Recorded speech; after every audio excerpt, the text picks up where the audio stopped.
Greetings, everyone. Welcome to Artcasters ASMR. We're going to be speaking in lower register today. We've got the three of us here. You'll be able to hear the sound of our pencils and pens as they brush across the paper. And oh, wait, I guess I read that wrong. It's not ASMR. It's Artcasters AMA. So tonight we're going to open this up to yes. All right, well, open this I up can't to do questions this to week, the so chat. What's that? I'm out. I thought it was ASMR. I'm out. And Corey and Josh were not in on that joke, so thanks for playing along.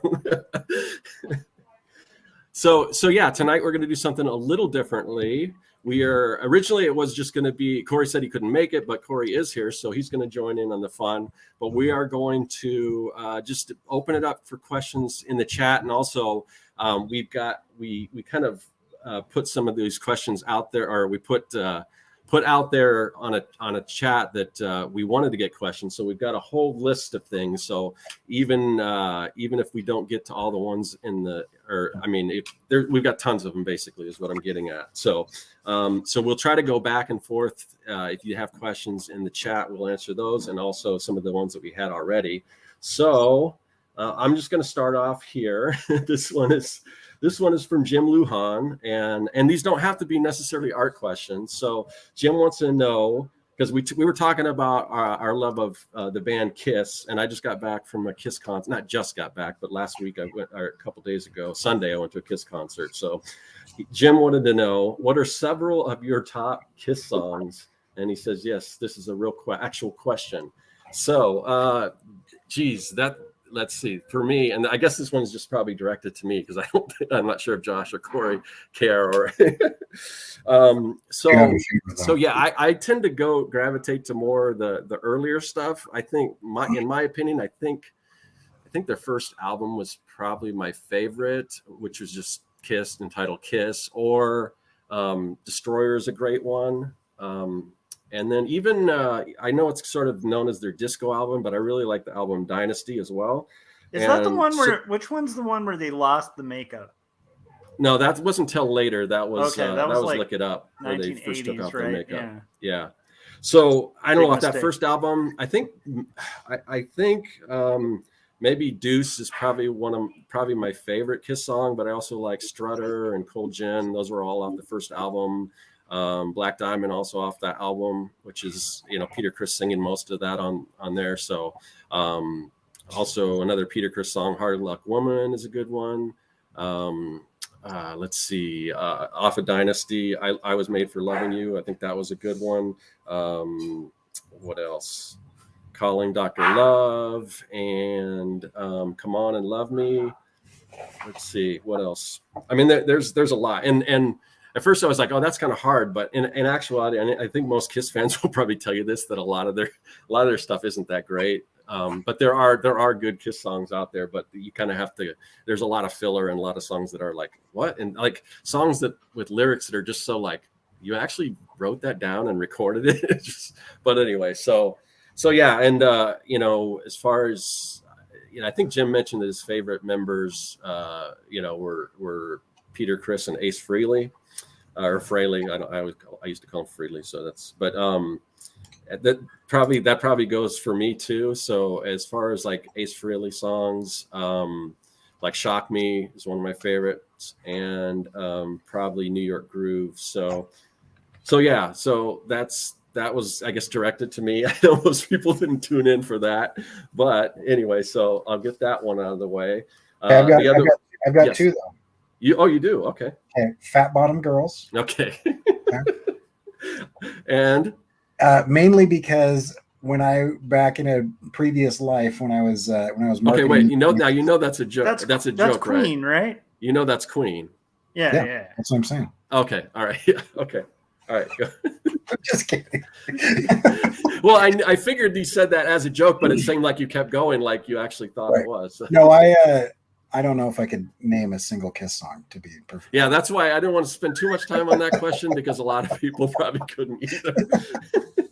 That was basically just for Jim. So we do have some questions in the chat. So maybe we should switch over and get some. I will say, my favorite Kiss reference is on Weezer's Blue album before Weezer sucked. And it's on In the Garage, where it says, I've got an electric guitar, my favorite rock group Kiss. I've got Ace Frehley. And anyhow, so that's my favorite also, Kiss reference. There's a lot of Kiss reference. There's a reference, Cheap Trick had a reference too. And it's probably like their main song. I can't think of the title. But anyway, but let's see. So here we go. Man, this is going to get confusing because we got a lot of. I'm looking for the questions here. Frank has a lot of questions. He has one in the chat, but let me go through here. When you read them, you have to say to be frank. Yes. I'm looking at Kiss now just to see if I even recognize. Okay, here's one from Keith Harper, but I'm not sure I understand it. Do you guys see that one? Question: why is there nothing in holes? Do you know what that means? I'm not sure if I get that, if it's a typo or is that. Do you see that one? Was it after the Kiss one? No. This is in the chat, not in the the first thing we said. They're both chats, so I got confused. Okay. Yeah, sorry. Yeah, I meant in the. Okay. Keith Harper also says, "Why does mommy cry when daddy drinks too much?" And you guys want to tackle that one? That's great. I'll take that as a no. Okay, so here we go. Just thought of a bunch of. Okay, so here's one from Chase Williams. One question I have is, what methods do you adopt in practice in lessening mental fatigue and exhaustion when taking a big project and a long, arduous development time span? I'm gonna let Josh kick that one off because both of you guys. Most of my projects are projects I brought on by myself. Recently. So I don't really have anyone to answer to, although I don't know, that doesn't mean I can't answer that. Do any of you guys want to tackle that?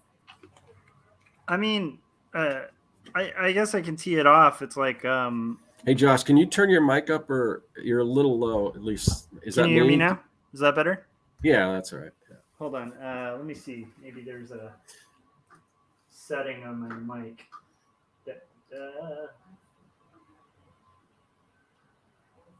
That's very strange. Okay. I guess we're just stuck with it. Can you hear me okay though? No, that's good. Yeah. Okay. That's good. So like I guess like with personal projects like that are really huge, fatigue is going to be one of your biggest fights. And to be honest, with like a young kid, fatigue is a constant fight too. So for me, it's like in general, except for this week where I've really lagged on it, I think exercise is key. So I think you need to get a consistent exercise routine so that you have energy. And so hopefully naturally you're kind of creating a little bit of endurance. And then aside from that, like a lot of coffee and a lot of willpower and a lot of microtasking. So taking like a large project and back planning it, and just sort of a runner's mentality where you're like, instead of thinking about like the finish line, you're thinking about like, well, if I can just get around the corner, that's my goal right now, is just get around that corner. And then once you get around the corner, you kind of just make it, well, it's now my goal is to like get to that fence post or whatever, and always making sure that the goal is just a little bit further than I'm comfortable with. So right now, I'm wrapping up a book project that I can't talk about yet. But it was a pretty epic project. And then in the meantime, I'm also working on pencils and layouts and stuff for a 130-page book. And I'm on like page 4 or page 4 or 5, panel 1. So that's very much at the beginning of a project. So yeah, the fatigue is just something to fight in any way you can, and hopefully not risk your health too much, but also realize like, you'll sleep when you're dead. And I mean, like at the end of the day, like if you want to be a cartoonist, there's going to be late nights. And if you want to be prolific and have output, that's the thing to keep there, like as an impetus, I guess. Like my point being, like if I don't like, if I'm really exhausted and I get home from work where I work as an art director and I've done like a long commute and I think all the excuses everyone thinks before they sit down with like a beer and watch TV, I'll just be another American who gets off work and clocks out and like sits in front of a TV, gets fat, like, and like consumes stuff. And it's like, I don't want to be that. So to me, it's like, and I'm not even criticizing that. I'm just saying that's where I would end up. So I have to remember that finish line. Like, do I want one book under my belt before I die? Do I want 2 books under my belt before I die? Like, what do I want to do before I die? And if I'm not working on it now, then it's never going to happen. So I don't know if that answers, but yeah, those I are think like, it does. Yeah, I would agree with Josh as far as that runner's mentality. That's one of the reasons why I always say when you start a comic, start small. Or it's the same reason why I do floppies instead of just a giant. Making that first goal my trade or my graphic novel, because the floppies give me a little bit of a benchmark. I can see myself reaching that a lot more than I can see myself completing like a 260 page graphic novel. yeah. So yeah, what about anything to add to that, Corey? Yeah, I build into my process little wins, and so Celebrations, yeah. Yep. right. So like my social media strategy is really just me gaming these longer projects, and I don't really take on longer projects. I mean, at most 6 months is probably the longest I'll work on something. If I have a choice. But like making tutorials, I find a good break. And probably doing this stuff in the long run, it takes me a little bit longer because I'll take a day to, I'll do something for like 2 or 3 days, and then I'll take a day to like put together a tutorial about what I did, or I'll, post about it that way, or put together like an Instagram carousel, like explaining things or whatever. But I try to share my process along the way because it feels, get a little bit of that feedback, a little bit of that reward. Yeah. And that's kind of a nice thing like that. And then also, I've done things where, well, like if you fall in love with parts of the process, there are parts of my process that I thoroughly enjoy, and so it's not all a slog. It's not every time I sit down at the table is like, oh, I've got to do this again. So like I enjoy a lot of it, which is helpful. But then I'll also build in things like if I'm on a much longer project, right after that and before I start another longer project, I will do a bunch of really rapid things. Like I've done a couple sticker stints where I do 30 stickers in 30 days. So I'll just take a month off, and the only thing I do is just make these fun little illustrations, one every day. I'm going to do one soon because I think I can do it with my injuries the way that they are, where I'm going to animate a dot every day for maybe 20 days. I'm just going to animate a dot. So I'm going to see if I can do that. But doing that, like you get that sense of accomplishment, you get that momentum that comes from starting and finishing something. And that momentum will carry you into, the first third of a longer project. And then you kind of keep that going every once in a while with those little finishing things. I don't really exercise as much as I should. Every time I attempt to exercise, the universe conspires to like injure me. Immediately before I dumped my motorcycle, I was running 2 miles a day for about a month, and then now I have 7 broken ribs and a broken collarbone. So that seems to be the pattern. So exercising to me, I feel like is somehow threatening to the universe somehow. So maybe too much hubris on my part. But the little wins and the little micro deals, if you can do like something similar to an Inktober, even for a week, sometimes it'll give you that completion kind of fix, and then you crave more of that. Yeah, dude. Just like, not to belabor this too much, but I think that's key too. It's like finishing is really addictive. Yeah. like there's this thing that's amazing about setting out to do something that seems impossible to you yourself, overcoming all the creative challenges, and then having a finished product. And then occasionally, like, you actually have success with it and can get it out in the world too, which is really addictive. And the second you get that, you want it again.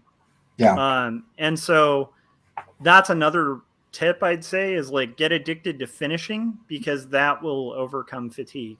Oh, Because along those lines, that drive, to add on to that, Josh, you just triggered something for me that I've been doing lately that has been something that I've learned is when you get those successes, like you get a publishing deal, you get a whatever, somebody mentions something, or in my case, like every time I get into a festival or whatever, my natural inclination is to like privately hide that from everybody or whatever. But I've actually found, like, I just share it as a quick story on Instagram, and then, it's fun to have people like mention that. I'll go to work or I'll bump into somebody at the grocery store and they'll say, "Hey, congratulations on winning some of those festival things." And so, like, just in the back of your mind, there's the validation of getting that email and then the trophy or whatever.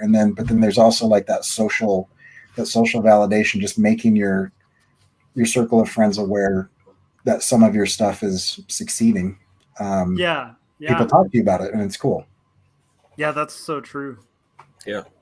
All right. So there was a quick question. Edie Sedgwick in the chat wanted to know what a floppy was, and I see that Frank answered that question. But yeah, he's right. A floppy is just kind of that standard 20, 22 page comic that usually is eventually collected in a trade. So some people create the trade first. Some people create the floppies and then collect them. But it's just a term for like your basic comic book that most people, recognize as, oh, this is just a kind of that, Marvel, DC comic, but not a big collection. It's the one you roll up in your back pocket. Yeah. That's going to make a lot of collectors very angry, but yes. Yeah. If you're slapping your comics and having them signed, that's not how I read comics. So. All right. So this is a two-parter from Gary. Here's a two-parter. Which of the group here, and we're just going to keep it to us three. I think they were talking about the larger chat that I have this in, but which of the group here is most likely to be arrested for doing something crazy someday, and why? Oh, and why is it Frank Salazar? So, but I guess we can which of the group is most likely to be arrested for doing something crazy? I don't know. I think Corey, because he's always, obviously he's got a sling around his arm for a reason, and it's definitely not the first time. So I don't know that he intentionally, does these things, but it seems like, and he's done a lot of crazy stuff. So I don't know. What would that be? What would you think, Josh? Or do you have another answer? I would definitely think it's Corey. Because I like same reason. Like I tend to play it pretty safe, like in risks, and the most I'll do is play like punk rock at like a hick bar or something. But it's like I'm not. Oh, there you could go. You just don't ever like. If I'm gonna go out though, that's the way to go out. You don't ever like slap some stickers on a sign or a craft can or something? I have my kids do that. Or my girlfriend, she did it with mine. Yeah, exactly. That's what I'm talking about. So Corey had some. My girlfriend was throwing a birthday party for me, and it was a scavenger hunt. And part of the thing, we were going around looking for clues, and the markers for those clues. Corey sent her a bunch of stickers, and she enlisted my daughter and her boyfriend to go and graffiti up the town. And every time I go in the comic book store, there's a like no tow-away sign that has one of your stickers on it still. And I'm sure the other ones are probably out there. I just haven't gone around the city looking for them still. But yeah. Well, I will just say that for the record, since this is public, I do not travel with stickers and put them on everywhere that I visit. Okay. Yes. Those must be people that bought stickers from me, and I have advised them not to publicly. Thanks for doing that after I just incriminated my child. So. All right. Okay. Let's see. Next question here. Let's see. Okay, this one's from Gary as well. Actually, I'd like to know if everyone had to give up their primary creative outlet, what would they probably switch to? Ugh. And I don't know if this has to necessarily be something non-creative. I'm living that right now. Yeah. It's miserable. If I like had to, if I had to give up like illustration and animation and could also still use the fully functioning body that I have, I don't know what I would do. But right now, I was just telling somebody today, I have become a consumer. It's driving me nuts. I can't make anything because I can't move my arm. I'm like trying to rig up something. I was talking to Mike and a couple other people. If I can get the Cintiq like in my lap facing up, I might be able to do like little stuff with my fingers. I don't know. Well, Rick Allen from Def Leppard learned to play drums with one arm by rigging up some kind of system. That's true. You could Chuck Close it too. I mean, Chuck Close had like a system where he like rigged his hands like this and did those paintings like that, like in a wheelchair. Yeah, I think I'm more likely to be arrested for doing something out of anger than to learn how to draw left-handed. I have a strange feeling it's just like for you, it's more of a matter of time and just kind of having to wait it out and do the recovery stuff. So which sucks. For me, if it was still, if it could still be something creative, I would either like to, if I couldn't like draw or illustrate, I would like to either build like dioramas, like for like sets for little figures, which I don't have any figures, but I guess I could start collecting them. Or like I'm working on some Halloween costumes. I've been watching a lot of cosplay videos and learning some really cool techniques, or just building props and things like that. That would probably be what I'd probably like to do. I mean, I would love to have just a project, like if I ever retire, like build the Star Wars bar in the basement or something like that. So I don't know. They're probably That's like so cool. Just woodworking or something, as long as it can still be something creative. What about you, Josh? I feel like you and Chris Cowagua are like from the same tribe. Yeah. I think for me it would be I mean, I guess guitar is a current thing. So, but definitely playing guitar, modding guitars, and playing music and writing music. If that weren't on the table, I am so fascinated by so many weird things. Like I get really into debate, and the formalities of like logic and philosophy. So I think I'd probably be like an unemployed philosopher, or I'd be like an English major, or maybe a history major or something. But it would have like all of my interests have to do with the humanities. So it would be something in the humanities. If it weren't art, it would be writing, or if not writing, then philosophizing, or if not philosophizing, studying history. You know what I mean? Like I'm just a big humanities nerd. So anything but math. Okay. I wasn't sure what Corey was doing, but now I understand because I was talking about figures. So, it just took me a minute to set it up. Let's see. We got another question in the chat. Let's see in the Artcasters chat right here. And let's see. This one's from Edie Sedgwick. Let's see. Circworks Art Lab. I think this can be for all of us, but do you submit a comic to a publisher at a trim size, or is the trim size image on a larger sheet? I'm trying to figure out what. Do you mean crop? Like, do you do it with bleed or without bleed? Is that the question? That might be the question. So typically, I mean, I'm sure like for if it's a question of the size, I know because Josh draws at like a massive size. I typically draw larger than the actual printed piece. But it does, and it's weird because I mean, like so far right now, I'm just my books I'm publishing through print on demand for companies like Comics Wellspring, and they'll have like a template they'll give you, and I just take my artwork and I drop it into that template in Photoshop and just make sure it lines up. And so most printers have some sort of a template if they're used to doing comics, or publishers do as well. So I mean, if it's going to, like Josh, I mean, maybe you can answer this because you work with, I mean, I self-publish, you work with publishers. So what are they looking for when you deliver a comic? So it's an interesting question, right? Like for 2 stories, my graphic novel, it's larger. So it's 8.5 by 11, which is much larger than most comics, but I still intentionally, when I work on 2 stories, did it in a common paper size.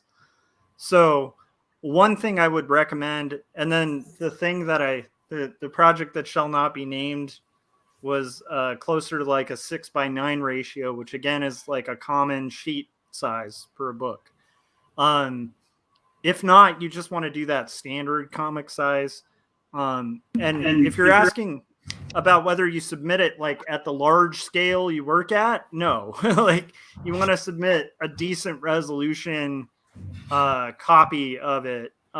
Generally, it depends on the kind of publisher. If you're working with book publishers, a lot of the time your submissions are digital at this point. They don't really look at like physical submissions. Most submission processes are done over the web.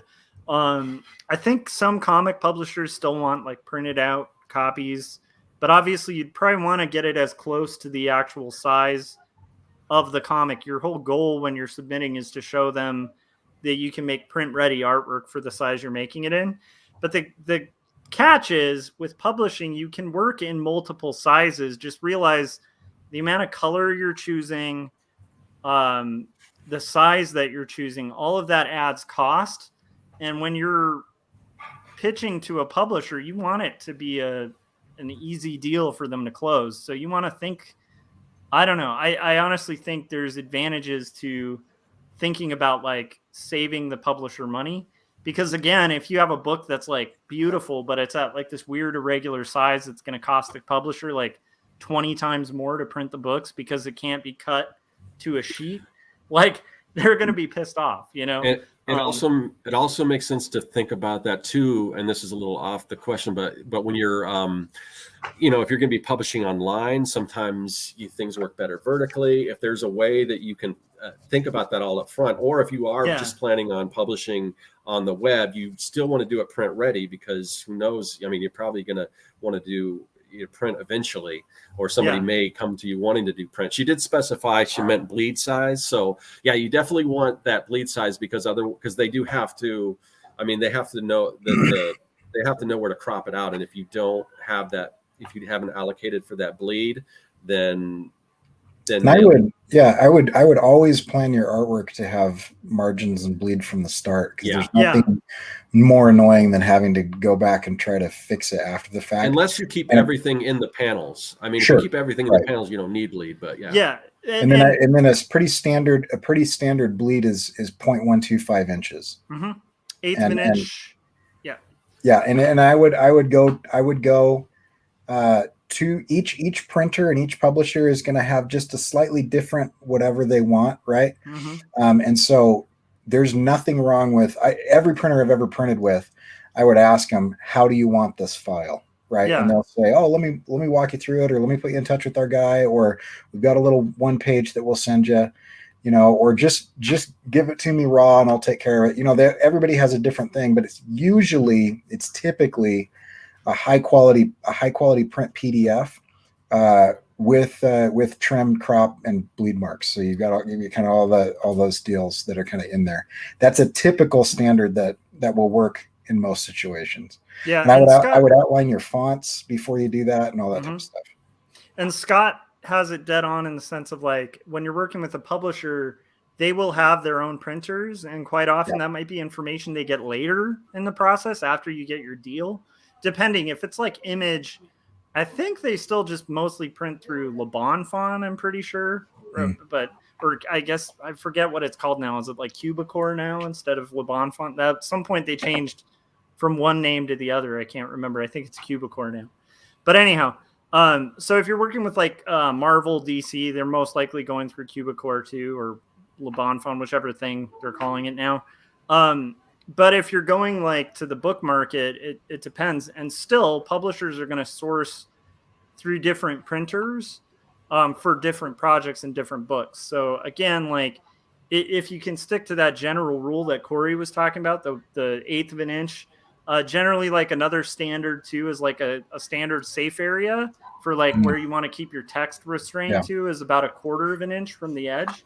So if you keep it in a safe area, like all your type, all your really valuable art stuff is about 1/4 of an inch from the edge, and you're adding 1/8 of an inch to the edge if you're doing full bleed pages, dude, you should be good. And regardless, there's going to be adjustments, and it depends what publisher and how much you want control over your book, for like how much of that setup process you have to handle. For me, I have taken a more active role. Like when I was an early illustrator, I used to just kind of provide the illustrations, and then, you know, the book people would set it up, and I didn't have to worry about a lot of that stuff. As I got a little more seasoned in it, I didn't like the results sometimes because it's leaving so much up to other teams. And quite often they would make font choices or choices I didn't agree with. So the more you control that process, the more you get a result that's very close to what you envision. And so I always recommend, like, as cartoonists and stuff, it's good if you have a really good understanding of that print industry and like dealing with bleeds and setups and stuff like that, because it gives you way more control over your artistic vision. And it also makes your publisher have an easy time. Like the special project that I'm working on, I think my publisher's been really thankful that like they get revisions super quick. I knew how to set things up for a template. I've done a bunch of stuff that their design team would generally have to do and they haven't had to do. So I've made their job easier. And so that actually also hopefully makes it easier for them to want to work with me again. Because who doesn't like working with people who make their jobs easy, right? I would also, just as a caveat though, Josh is a professional graphic designer as well as a cartoonist. And so if you are if you don't know what you're doing. if like don't just be like, oh yeah, I'm going to do the book myself because I can draw. Like graphic design and book layout is a completely different set of separate skill sets. Yeah. And so if you don't have that, I wouldn't take it on. But if you do, then yeah, you can go in and do that. Cause sometimes you get a hack job on the credit page or something like that or whatever. But yeah, don't do that unless you're as good of a graphic designer as you are an illustrator. And the good way to get good at it is doing exactly what Scott was talking about. Like most designers, by the time they've been at it, or even freelance illustrators, at some point you're going to have to make promotional postcards, promotional business cards. You're going to make your own stuff. And through that process, you learn the hard way, right? Because the first time you order business cards where you set them up wrong and they come out wrong, you're like, and then you learn how to do bleed and safe area. The last letter of your email is cut off. Yeah, but it's like a learning process, and I do encourage illustrators and designers to get your hands dirty and figure it out so that you can be a better employee wherever you work. But Corey's dead on about that too. Yeah. But even sorry, we're nerds about print. Sorry.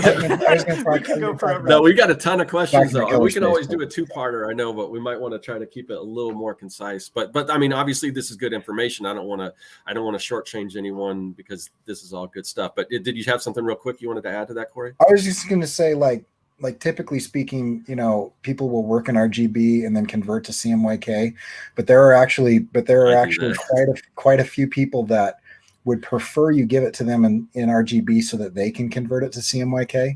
And then the smaller local printers will kind of get annoyed at you if you give them RGB stuff. But like bigger printers, they're like, no, we know exactly how we want our reds and oranges to convert over. And so they have formulas that'll do it. And so you want to find that out of how they prefer it. And I recommend working with people who know how to convert their own RGB to CMYK rather than the other way around. And I'm a nerd, and I say, like, get into those CMYK sliders and start getting into fives. Differences of 5 on color. Yeah. No, everything Josh loves. I'm just glad there are people like Josh in the world because I hate all that stuff. All right, so we've got a question. This one's from Jim Lujan. Question: What's your idea of a healthy creative life / regular life balance? Oh, that's a tough one. Yeah. So I don't think I think the three of us are probably the worst people to ask because I don't know that I think our creative lives are I just think our lives are pretty unbalanced. But I don't know. I work really hard. I have priorities. I work really hard to make sure that I am not sacrificing relationships Yeah. or my occupation. And so Yeah. I have like, because that also, so for me, family is first, and the ability to feed and house my family is part of that. But also like even when I am super crunch time, I always try to carve out at least an hour to hang out and play with my kids and have dinner and whatever, and hopefully more. Yeah. You know, Quality over quantity, maybe. well, yeah, and it's just, it's just like every day. I Yeah. don't want 2 or 3 days to go by where they're like, I haven't seen dad in a week, or whatever. Um, and so even when I was getting my master's and working full time, I was getting like 4.5 hours of sleep, but I still had dinner for 45 minutes every day with the family. And so I think you prioritize. The big thing for me is when I finally got into the rhythm of doing this well was when I explained to my wife, I articulated my need for it. This isn't something that I'm doing because it's fun. It's not something that it's like whatever. And so actually what really helps me with the whole balance thing is I protect her time and she protects my time. So when she's in a play, I go out of my way to make sure that I'm doing stuff that makes sure that she can do that. And she really will guard my creative time for me so that I don't have to. People try to schedule stuff and she'll say, no, Corey's working on something right now, so he can't. And so kind of that helps, just communicating with the people in your home kind of helps that balance. But Yeah, I would add that it also that balance also has a lot to do with stages in your life. So yeah, my kids are a lot older than Josh and Corey's kids. So, but when my kids were younger, I definitely did. I went to like games and karate right. practice and dance and all of that, and I still do whenever they occur. But now they're kind of out doing their own things in a lot of cases, and there's good and bad to that. I mean, there's a lot of times where I wish they were young again, but I do have a lot more time. So, yeah, I think just always be aware of, make just of that balance. I mean, and I definitely I probably spend more time on the creative side of it, but it's what I love to do. And unfortunately, I my girlfriend and relationships I've had in the past, most of them have been understanding about that, and we just find a way to make it work, and it's a two-way street. So I don't know, Josh, anything you want to add to that? Yeah, I mean, I think it's like it's always going to be a struggle because I think that life in general, and I don't think there's any secret solution to it. I actually think that's kind of like one of the human conditions, right? It's like there's going to be a day where I'm like the best father there is on the planet, and I'm a terrible designer, husband, like everything else falls by the wayside. Or I'm a wonderful husband and I'm a terrible father, artist, worker, or I'm a wonderful worker, but I'm a terrible, you know what I mean? Like it's, the point being like, I do think it's about like trying to find the best balance you can, and also accepting the fact that perfection is an ideal that's impossible. Right. And often people will become worse at balancing by like freaking out rather than just kind of experiencing it. So for me, like the big trick is like Corey said, I have my priorities. I've thought about my priorities. Like my family's always going to come first. For me, it's like God, family, friends, and this. And friends in this sometimes shift. Like I'm not saying that's always great, but the point being, like, once you have that priority thought out and then you kind of keep yourself in check about it, I think it tends to work. But the nice thing about being creative is regardless, I don't think you can avoid being creative if you're a creative. I think you're going to have to do it. Oh, I think you can. Well, I definitely think I people can talk themselves out of it. I just think they end up very like a lot more miserable than being in the juggle. Right. I think there's a lot of numbing behavior that you can do to stifle your natural creativity. That's true. That is true. All right. So there's a question in the chat here from Peter Palmiotti. Where do you see yourself in 5 years? That sounds like an interview question. So I'm going to answer that with a quote from Mitch Hedberg and say, my answer to that, where do I see myself in 5 years, is to celebrate the 5th anniversary of you asking me that question. Yes. I don't know. For me, where I see myself in 5 years is to have built a thriving community of engaged artists and just be at a point where, you know, it's kind of a win-win situation. So we just have we've kind of, whether it's this community or whatever, or something centered around the 100 days of, not 100 days of making comics, but the Making Comics 101. I definitely want to start building a community around that. And I just want it to be thriving to the point where, so I've just released a new set of tools, and that community's clamoring for it. And again, it's not just me selling my wares, although that's going to help me pay the bills, but just something that's going to help people out, that's kind of what we're doing now, answering these questions, is giving back, but just an ecosystem where everyone can share, everyone can benefit. And that's kind of what I would hope to see in 5 years, just having that kind of just be just amazing community. So I don't know about you guys, if you have any quick answers to that question. I will be 46. Don't even. That's where I see myself in 5 years. No, I will continue. I will. My goal is to make sure that my body is continuing to function at a level that I can continue to do what I enjoy doing. So, still do my stretches, once I can again. But I mean, I was having problems with that even before I broke everything. So, I mean, I'd like to just live my life in a way where I can keep making things. So in 5 years, I'd like to still be able to be making things. Right. Anything to add to that, Josh? Yeah, I mean, I'd like to grow in my faith, weirdly enough. I'd like to get to a point where I'm better at being present and trusting and less fearful of outside circumstances that are outside of my control. Because I've actually caught myself in the last, few years, really that being highlighted, especially with the pandemic, where it's like there's so much in life that is out of your control that it, like, the ability to just kind of like, I don't think you have to like trust, like, to be a Christian to kind of come to this conclusion or whatever. I am, but it's like, I think a lot of people with a lot of faiths have the same kind of conclusion, where it's like, I think if you harp too much on the things that are outside of your control rather than kind of trusting the process, you can be a lot less happy and actually get a lot less done. Right. So for me, I really want to work on being more present and kind of attending to what I have now, rather than sort of thinking about the things I don't have, or like pursuing or fearing the unknown.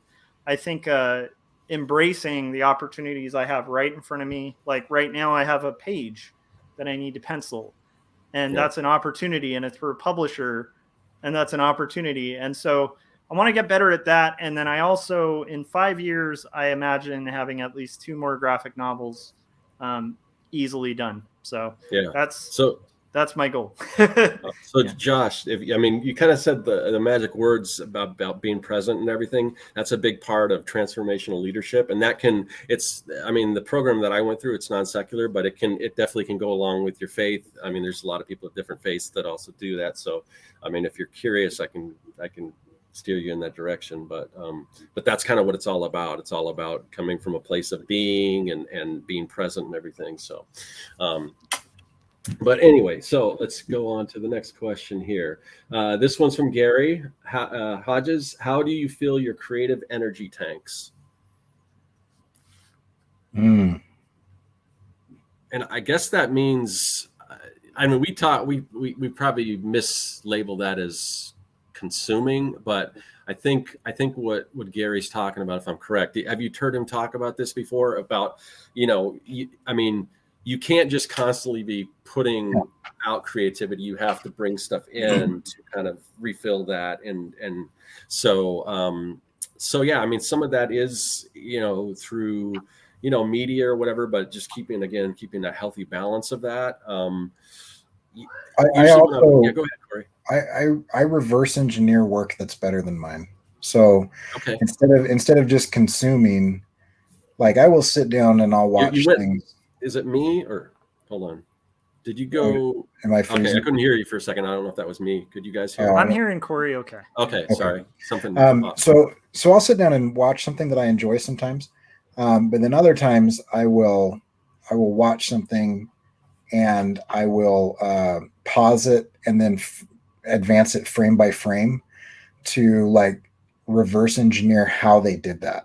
Like, and so there's a difference for me between consuming and like filling my creative bank account, because I can, if I see something, for me personally, if I see something that I'm like, I have no idea how they did that, and then within a couple hours I know how to do it, that is massively energizing. And so like Daniel Pink, Daniel Pink, he wrote this book on motivation. I can't remember his first name, but he talked about it's motivating when you have there's an element of self-mastery, autonomy, and I can't remember what the third one is, but the idea of being able to progress and have control over your actions are two of the three components of motivation. So for me, everybody always makes fun of me, especially Josh is constantly teasing me, and so is Jim, about like the way that I animate, because I continue to like make it hard for myself because I'm reverse engineering stuff, and then I learn something, and that actually is one of the things that is putting gas in my engine so I can keep going. Yeah. So I do that a lot. You want to move on, or do you want to add to that, Josh? I'll just add like looking outside of things that are in your medium. So like for me, like audiobooks, books, Yeah. I mean comics get me really pumped, but I find that like hearing a really great song or just experiencing beauty in even in nature or in life, like beauty to me I think draws you towards creating.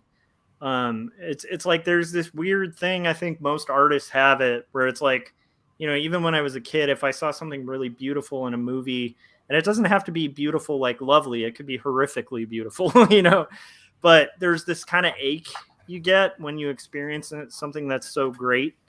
And I think it's like a pull for artists to like kind of create, like you want to be a part of making that, and it's kind of inexplicable, but I think it's there when you hear a really beautiful song or a tragic song or a great movie or a tragic movie. And it's like, I think chasing that feeling every once in a while is definitely important for refilling your tank, because you can, and I've totally seen people, we're all pretty much veterans at this point. But it's like I've definitely seen veterans that are a level who've been, and we're not even at like the furthest level, we're no like Milton Glaziers or anything, but we have a lot of professional history doing this. And when you do something for a living for long enough, it's very easy to burn out and to lose the love of it. And so I think like, yeah, that refilling the tank thing becomes more and more quintessential as you get older, because you can kind of forget why you're doing this thing in the first place, or forget what you do is cool. Yeah. So okay, here's another question here in the chat. Chase Williams asked, kind of an unusual nitpicky question, but what are your thoughts on double page spreads in comics? Oh, sorry, the chat's moving as I'm reading it. What instances do you find it purposefully handled versus it being excessive in application? So for me, I love double page spreads. However, I kind of stopped using them because when I converted my book to a digital PDF, I didn't like the way, and this goes back to formatting, but I didn't like the way that, you've got one solid page, but then when you've got a double page spread, it like shrinks it down. I didn't like the way it looks. So I just because of that, I haven't used them in my own comic, but I do.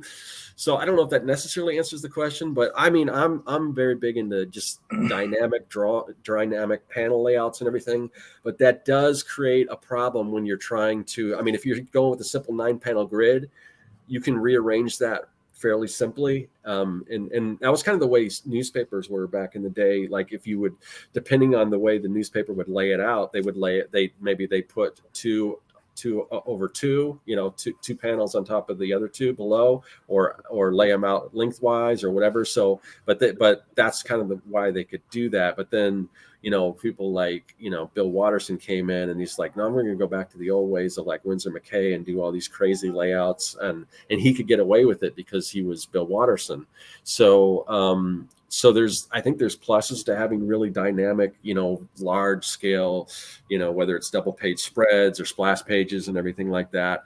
But sometimes when you're converting it to different medium, it does create a problem. So you guys want to add anything to that? I have really strong opinions on this, but okay, go ahead. Do you have anything first, Josh?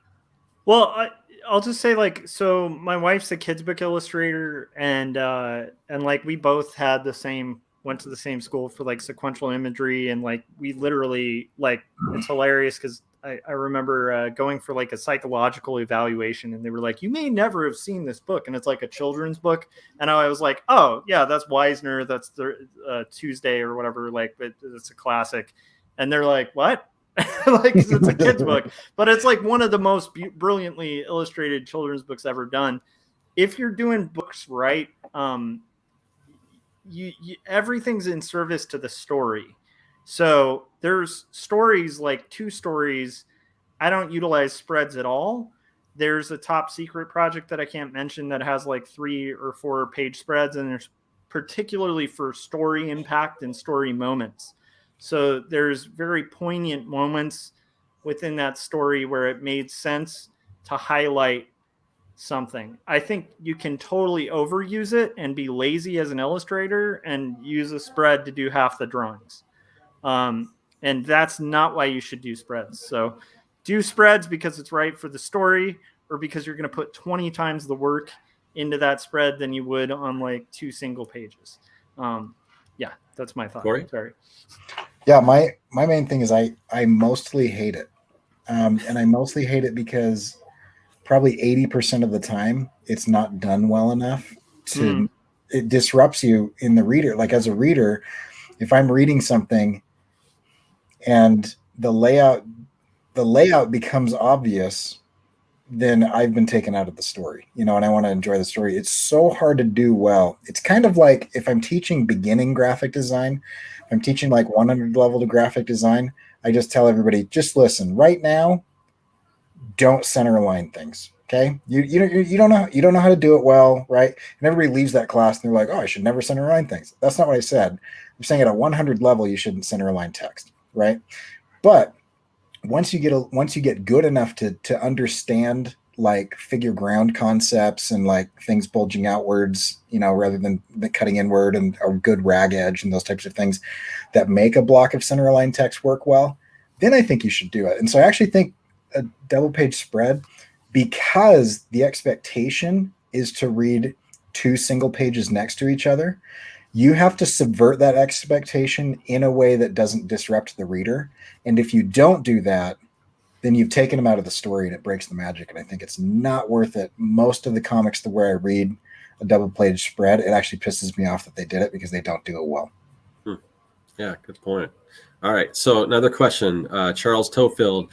I have a question. Aside from the horrible things that have occurred because of the bug, which pandemic, whatever you want to call it, do you think the bug has created more opportunities for comic creators or diminished them? That's a really good question. He does add to that, so maybe I'll just add to it right now. Going further into that question, if there are opportunities that have created for us, in what ways do you think those opportunities have presented themselves? I mean, the immediate one is like Diamond. That was like within the first couple of weeks of lockdown, right. Diamond distribution immediately got disrupted. Yeah, and that's been around for decades. And do you think that's a good thing or a bad thing? Oh, they're awful. Yeah, so I agree. Definitely. Yeah, they're. I mean, I don't want to spoil anything, but let's not knock Diamond too bad. Okay, well let me say this. I agree. Yeah, they have a monopoly. I will say this. I said they're awful because I hate every monopoly. I think anytime a monopoly is involved, it's no good. And so I'm glad that they didn't go out of business. I'm glad they're still around, and I'm glad that they have competitors in the marketplace that will keep everybody on their toes, because I think that's the best thing for the consumer is to have, like fair practice and non monopolistic things. Yeah, going on. for sure, man. Yeah. They need to yeah, if we could go back to the black and white boom where you had like, 10 main distributors, that would be, I think, really great for people. Yeah, and I think just the I love amount that. of, I think obviously the amount of time that a lot of us have, as long as it doesn't, I mean, obviously with everything that's going on, there's a lot of, mental health issues and things. And sometimes even if you have all the time in the world, there's other things preventing you from working, but it does, if you can seize that opportunity, at least for me, there was a lot of opportunity to concentrate on stuff. It's kind of like the world was on pause. And if you take good advantage of that, and use that wisely, then yeah, I think you're seeing a lot more people taking the time to create their own projects. You see things funding huge on, crowdfunding and everything. And I think seeing that shows that there's other opportunities than just the traditional route of like a Marvel or DC or whatever. So yeah. I think also from what I gather, I think that book sales actually increased, which is kind of insane considering retail was people just are home like reading. slammed. Yeah, So well, and one great thing about like a pandemic or any terrible experience is people tend to lean into art. And so for artists, like we can actually provide either an escape or a good reflection of like what's going on. Which is kind of a cool opportunity, and there's people more hungry for it because a lot of people aren't creative when they get home and they want to consume stuff. And if we can give them good stuff. Yeah. And another thing that happened along those lines is everything that couldn't be made in a group. Sorry, let me say that without a negative there. Everything that took a group of people getting together physically stopped. It ground to a halt. So like most of Hollywood completely stopped making things except for animation, right? And so people still want entertainment, and their drive for entertainment might have gone up, right, with more time at home and things, but the supply dried up except for things that you can do by yourself or do in a team remotely. So like animation and comics and novels and things like that. Like that type of stuff continued to be produced during this vacuum. It was kind of like the writer's strike. Unfortunately, what the writer's strike gave us is reality television, but it could have given us some really interesting things, because anytime supply dips, there's an opportunity there. So I think one of the opportunities is that there's an increase in demand and a dip in supply that kind of shifted things. So you're seeing a lot of animation hit now because a year and a half ago, that was the only thing that Hollywood could make. Everything else was like they attempted to do some really awful Zoom things. Like there was the Father of the Bride reunion. That was one of the worst things I've seen ever. All right. Let's see. So this is a question from Gary Hodges. If you were reading a review of your work, what specific compliment would mean the most to you and why? What would cut the deepest and why? So, I mean, I can start off if you guys want. So for me, and I'll just kind of base it on like YouTube comments, because that's work too. I mean, that's one of my creative outlooks. One of the things that really means the most to me, and I get these from time to time, and it keeps me going, because I do get frustrated with the numbers and the algorithm and all that stuff. And I will get comments like, "Oh, this helped me out so much. Thank you so much for this channel. I mean, you've helped my career. I mean, or you help, or whatever." When I get those kind of comments, I mean, that really knows that, because and what I have to realize is that there's a lot of other people out there that feel the same way, but not everyone comments. So if I'm getting a number, a decent number of those comments, there means there's a lot of people that are affected by what I'm doing in a positive way, and they're just not all of them speak out. So that really, for me, that's something that I really appreciate, because I mean, I spend probably the weird thing is I spend probably, and we got a super chat here, so we will get to that. So thank you. But let me finish my thought. So what was I saying? So yeah, just that appreciation for what I do lets me know that I'm doing it, because a lot of times it's like I spend probably the most of my time on YouTube, and monetarily probably for the least results, but it's not all about a monetary thing. It's just knowing that I'm helping people and everything. And as far as the things that really affect me, it's when either people misinterpret something I said, and or they misread it, and it's definitely not what I meant. And and sometimes I feel bad because they think that I've said something I haven't or whatever. Because I really do try to put out a lot of positive stuff, and I try not to. I mean, you can't not. I mean, if you're not offending people, I guess, then you're probably doing it wrong. But I don't purposely go out of my way to offend people. But there's a lot of people that get offended by whatever. So I don't know. What about you guys? Do you want to hit that super chat before we? Yeah. I don't know if you want me to continue this question before we can tackle that. Let's put a pin in it, because I want you to be able to prioritize those. Okay. Yeah. So Ruthless Tactics, thank you so much for the super chat. Thank you all for the resources and artists you have interviewed. Sorry, the chat's moving. I don't know what people do when they've got tons and tons of comments, but we'll figure that out when we get there. The artists that you've interviewed, I've learned a lot about the comic industry so far, and I'm glad I found this podcast. Thank you so much. Yeah. Oh man. Yeah, and that's Ruthless Tactics. Thank you so much. And yeah, I don't know what to say. We don't get a lot of super chats, so that's really nice to see. We appreciate that. That's cool. That wasn't even a question. Oh, okay. Yeah. So getting back to the question, what was the question? What kind of review or critique would cut the deepest, and what would give you the biggest boost? Got it. So the one that I can just say from experience, because honestly, it's so hard to know. Like, any positive review usually is nice. The best one is the one that's authentic. So I got an email about a week after releasing 2 stories from a guy who suffers from mental disorders. They're like a professor, and it helped them get through suicidal ideation of their own, and gave them like hope. And so in a weird way, I kind of like helped them not kill themselves. And that's huge. And that's never happened with, like, I've had moments in my art where it's impacted, but if I can impact somebody's life in a good way, that was probably the most impactful. Yeah, but again, Josh, you don't know that that's never happened. Somebody may not speak up. I mean, I assume in a situation like that, if you save their life, so to speak, they probably reach out to you and let you know. But maybe not. Maybe there's other people that.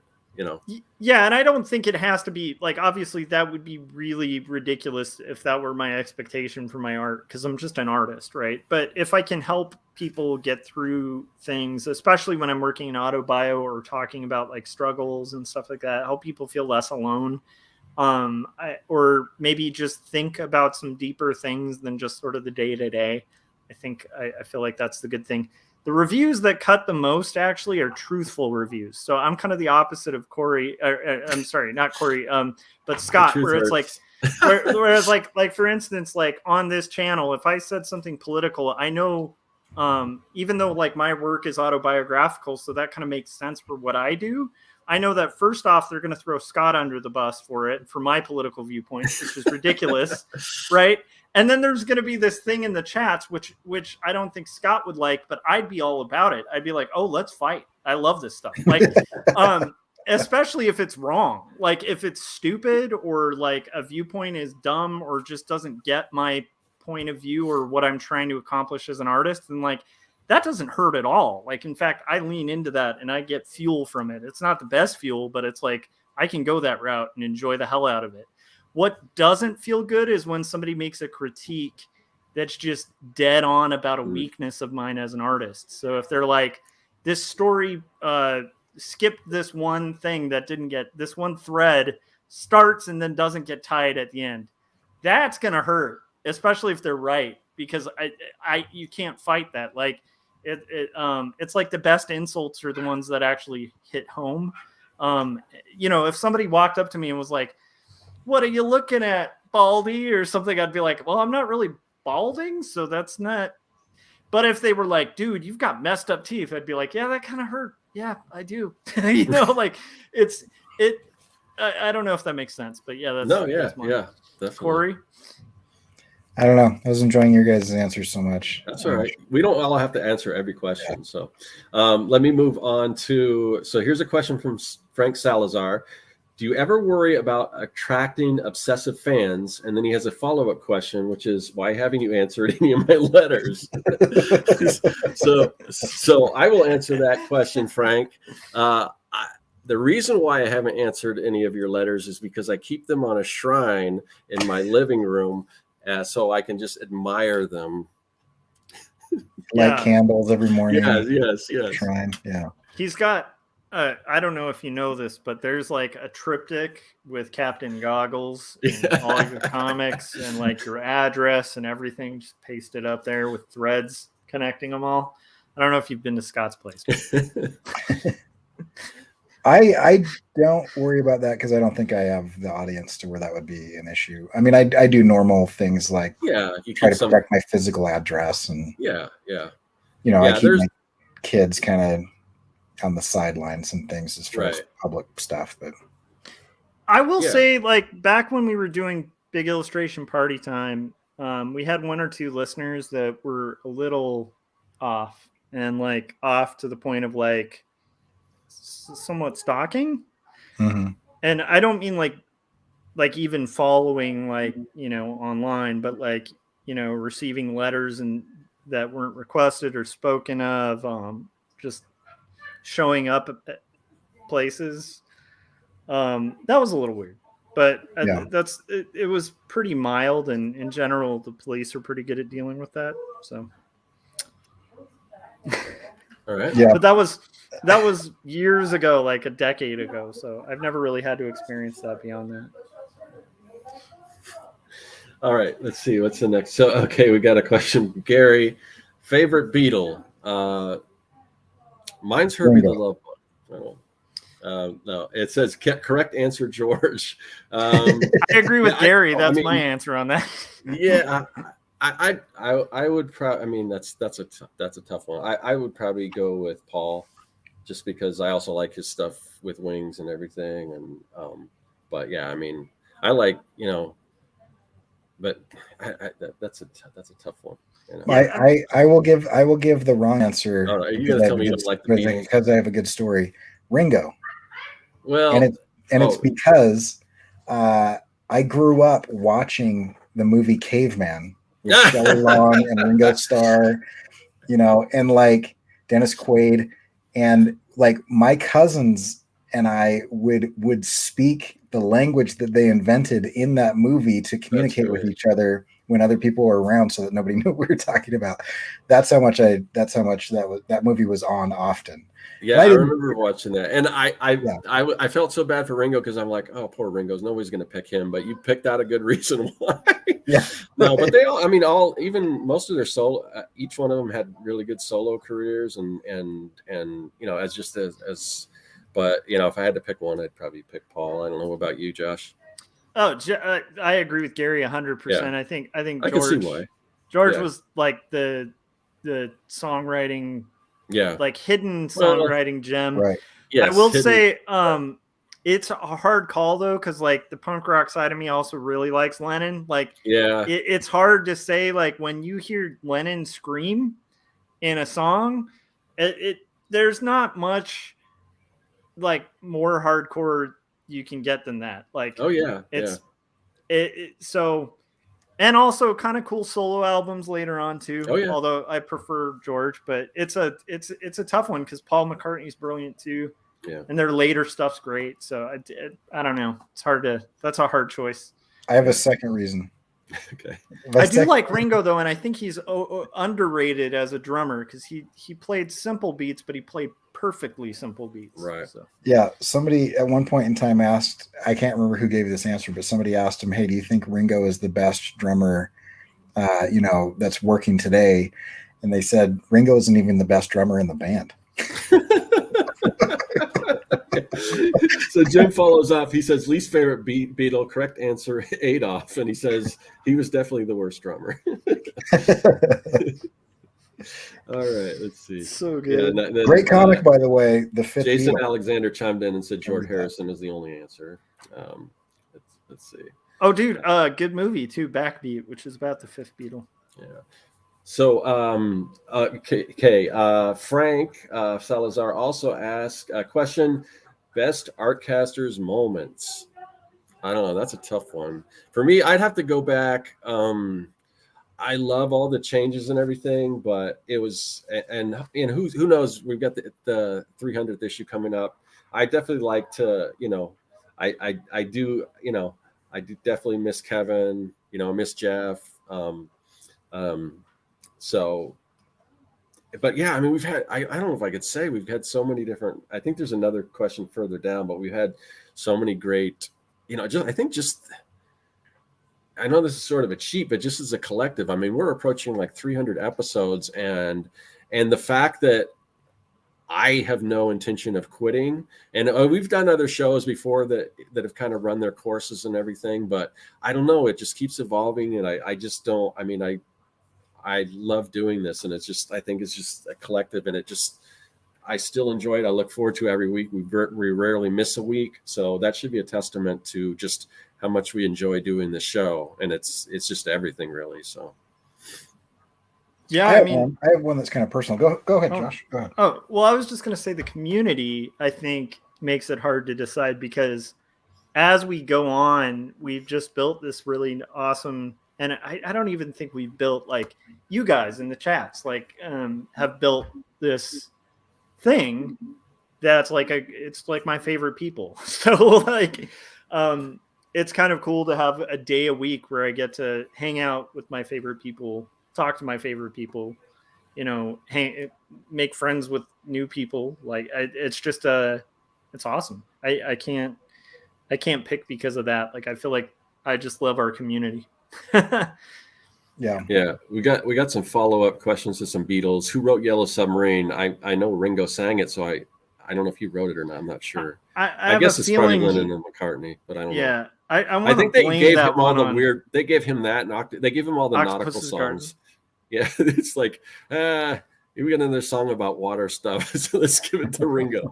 I just imagine band practice when that was pitched, where it's like, guys, I have a song. I'd like to be under the sea. Okay, fine. We'll just put it on the album, dude. And then and Keith Harper wants to know who would win in a fight between the Beatles and the Monkees. I don't know. Oh, the Monkees, hands down. You think so? In a fight? Yeah, but like, the thing people forget about the Beatles is it's not like they started out like in some rich area. I mean, they were playing some pretty shady pubs, so I wouldn't put it past them fighting. And Monkees were sort of a more manufactured a real band. Fight or a Hollywood fight? Or are you talking? I thought you were going to ask if we were talking about real Monkees or real Beatles. Right? Yeah. I mean, against a bunch of baboons, they've got no chance. Corey, you never got to answer what your favorite was. Mine might be a little bit embarrassing, but yeah. So I was a big fan of Josh and Kevin before I had met Josh and Kevin, and then became a fan of Scott because I was kind of catching up on Big Illustration Party Time late in the game. It had already ended. I think I listened to an episode of Josh being interviewed by somebody about ending Big Illustration Party Time, and then I went back and tried to listen to as many episodes as I could. And soon after that, as I started doing stuff, Scott found my stuff, and I was listening to Artcasters, and I didn't know any of you guys personally. And I remember specifically sending a link with the time code of when you guys started talking about my stuff on the air to several of my friends. And I was like, holy crap, these guys they mentioned me by name.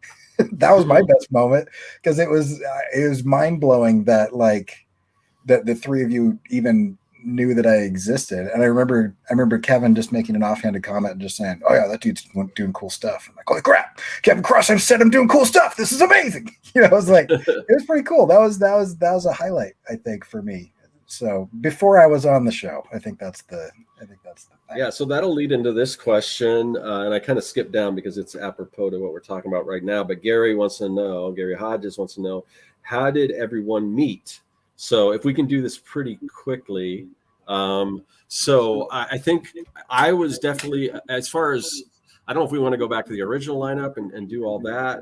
I'm trying to remember. Let's start with the three of us. So I was aware of Josh through Big Illustration Party Time. I thought they were, I mean, if you're not familiar, Josh and Kevin had that podcast. It was like one of the first illustration podcasts. And when I first started listening, I mean, before I was kind of in this meetup group of artists, and somebody mentioned, "Oh, have you heard this podcast?" And at the time I was like, "What's a podcast?" That's how early it was. And then so I started listening, and I was like hooked on that. So, and that's kind of how I got to, at least I hadn't met either of them. And later on I got involved in the art and story thing. And then Kevin came on that. And then through that, I met Jeff Lafferty, and we were just doing live, doing kind of these everyday shows. I think it was just called the Artcast or whatever, on Jeff's channel.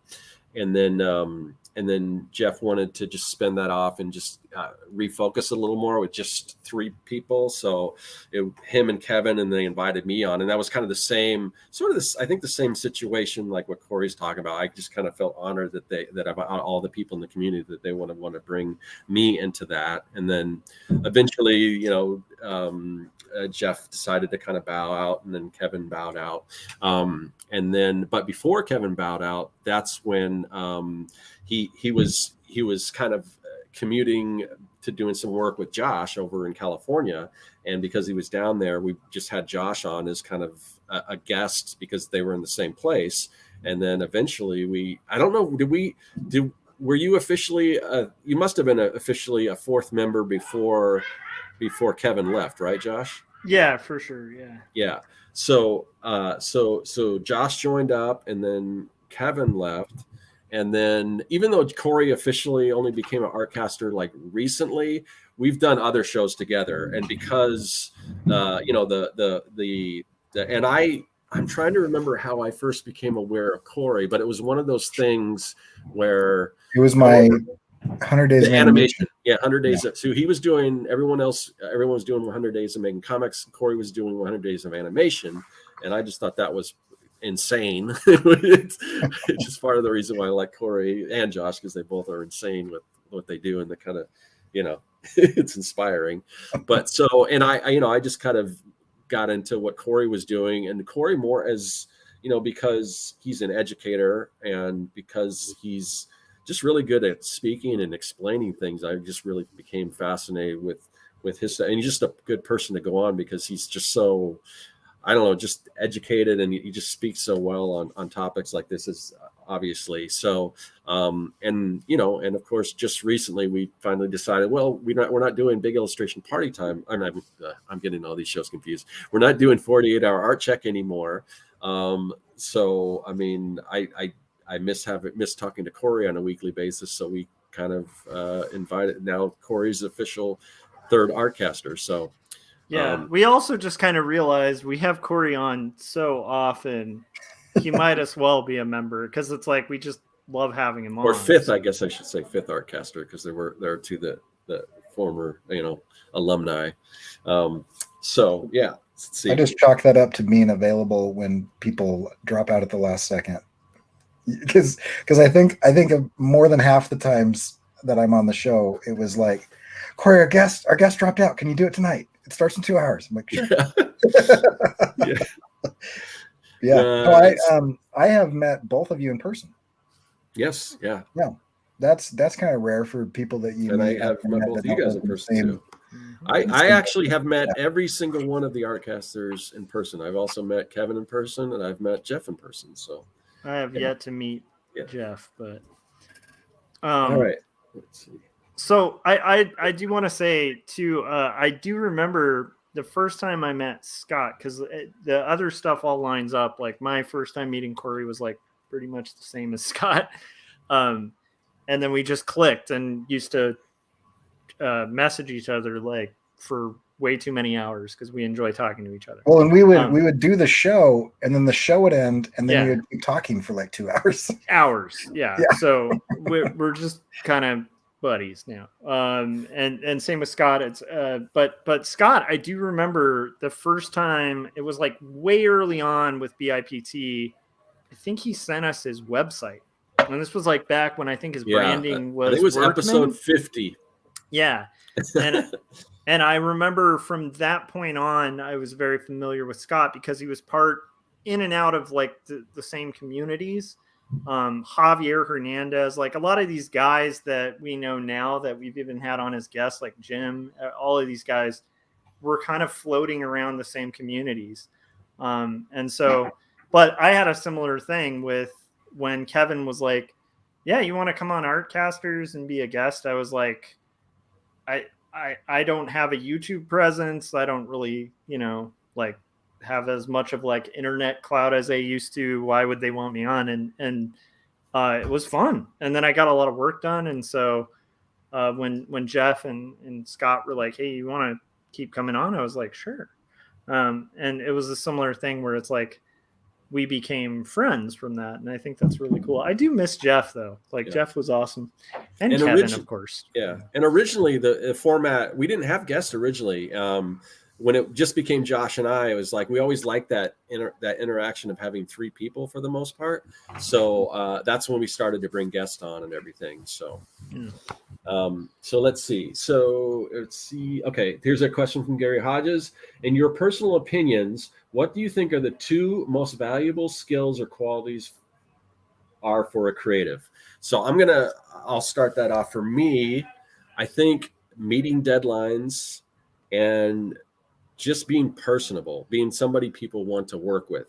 It's just as those 2 things, and they get overlooked, but those 2 things are just as important as the artwork itself, can be more important. I think if you're a great artist and you can't deliver on time, or if people don't want to work with you, then you're probably not going to get work. But if you're a so-so artist, but people love working with you and you meet deadlines, then you're going to get work. So if you can be all 3 of those things, that's the goal, I think.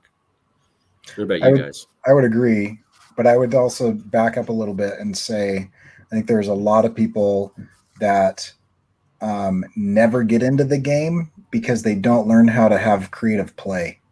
Like, I think if you can play with stuff and kind of enjoy doing it and get that challenge of making things when you're not required to, a professor or teacher or a client isn't leaning on you to do something, but you make stuff anyway, that is huge. And then if you can translate that into paid work to where you can kind of figure out ways to enjoy making stuff for money, I think that's good. But as far as just being creative, I think childlike play and wonder is massively underrated. It's a huge skill that a lot of people suppress. Yeah. You want to add anything to that, Josh? So this is just for creative or for like making a living as a creative? The 2 most valuable skills or qualities are for a creative. So I would say like number 1, like for your own personal, like professionally, Scott's dead on.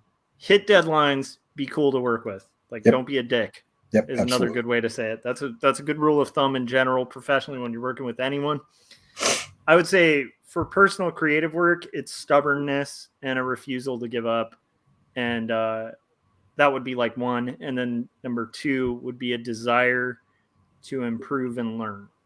And I think if you have those 2, you will be an unstoppable force. If you don't have one of those 2, you probably won't be doing comics very long, or you'll just be making bad comics for a very long time. All right. So Peter Palmiotti in the chat wants to know, where is Gary watching this? So Gary is not watching this. We did I put out I'm surprised I didn't put you on there, Peter, but I just put out a Insta or a Facebook Messenger asking people to kind of preload some questions for us, just in case we didn't have a heavy chat or whatever. So some of the questions I'm reading off of there. So a lot of the questions from people who couldn't make it I've got some questions for them to go, and we still got tons of questions. We'll probably not get to go them all, but we'll probably do another one of these, I think. But hey Scott, yeah, what was that song from like the early 90s or like late 80s that was like, I just want to change it to like Gary's watching us, like from a distance, Gary's watching us. I don't know. I only know the Barry Gordy's son or whatever, where he that somebody's watching you, Rockwell. That was Barry Gordy's son. And there was a really bad pop song from the 90s. No, from I know a distance. What you're talking about. I think that wasn't that like Celine Dion or somebody. It was someone terrible, but but Gary, understand that from a distance we know you're watching. Yeah. All right, so here we go. This one is from Jason Alexander. As creators, we are all our own worst critics, and for me, it's never really done. But how do you know when it's ready? I'll quote Donatello and say that art is never finished; it's just abandoned. Right. Okay. So how do you know when to abandon it? I get a feel for it when I know that working on it further is going to ruin it. Like I remember, like you can overwork something, or you can do it so much that it's like. So there's this thing called the diminishing law of returns. It's an economic term, right? And the best example I've heard of it is mowing your lawn. You can mow your lawn in one direction, right? And you're going to get a certain amount of return on that effort. And then you mow your lawn, you can cross cut it diagonally and you'll get a little bit more return, but not the same amount of return, right? And very few people will cross cut it like a third time in a different direction, because at that point in time, you're hitting a blade of grass every couple feet, right? And so you kind of get a feel for like you'll catch yourself in the beginning, because the beginning for me was just a few years ago. Like I was 32 when I started. And so I remember when I was illustrating digitally, I knew how far you could zoom in. So if I was zoomed in like 16,000%, which is the max zoom that you can do in Photoshop, at least it was in 2012, I knew that I had already gone down a rabbit hole and I was probably done, so there's kind of that law of diminishing returns, and you get a feel for like the same amount of effort just starts yielding less and less and less and less results. It doesn't mean that you're ever going to get to a point where you're not improving it, but you can get to that point where like no one is going to notice the changes that you're making at that point. Or you've met or exceeded the contract, and there's no point in it going beyond that. Yeah, for me, one thing that I picked up when I was doing game design is the idea of the minimum viable product. Mm-hmm. And it's basically what's the, I want to use my words carefully because I don't want it to look like it's like a shortcut or something, or just like you're cheaping it out. But what's the minimum you can put out there where people are going to be happy with it? And then if you have to, we live in an age right now, like the stuff that I do. I mean, a lot of stuff that I'm doing is print on demand, where I can easily make a change right now, just upload it, and, a lot, especially with like digital and it's a good way to, if I have a correction that needs to be done, if somebody sees a typo, I mean, there's little things that I've already corrected along the way doing these comics. So I know that when I eventually put the full thing out, I will have all my I's, dotted and my T's crossed and all that stuff. So I don't want to get too much into the whole idea of redoing things like a George Lucas would, but there's still things that once I collect it, I mean, I'm not looking at these, going back to the term the floppies that I put out necessarily as the end all be all. This is the minimum viable product. So, and there's things that I do, and I kind of had to train myself to do this because I know that there's more that I can do, but I just reached a point where I'm satisfied with it, and I think people will be satisfied. And then if there's, additional tweaking or whatever, things that I have to figure out, I can do that when I get to the point to that sort of what would hopefully be the final release of the comic. Josh, do you have anything to add to that? Yeah, I mean, I think working commercially is a really good thing. I will tell you, like, the telltale sign of a junior designer, like for an art director, is somebody being like, well, I would have gotten this done, but I needed more time. And it's like, Right.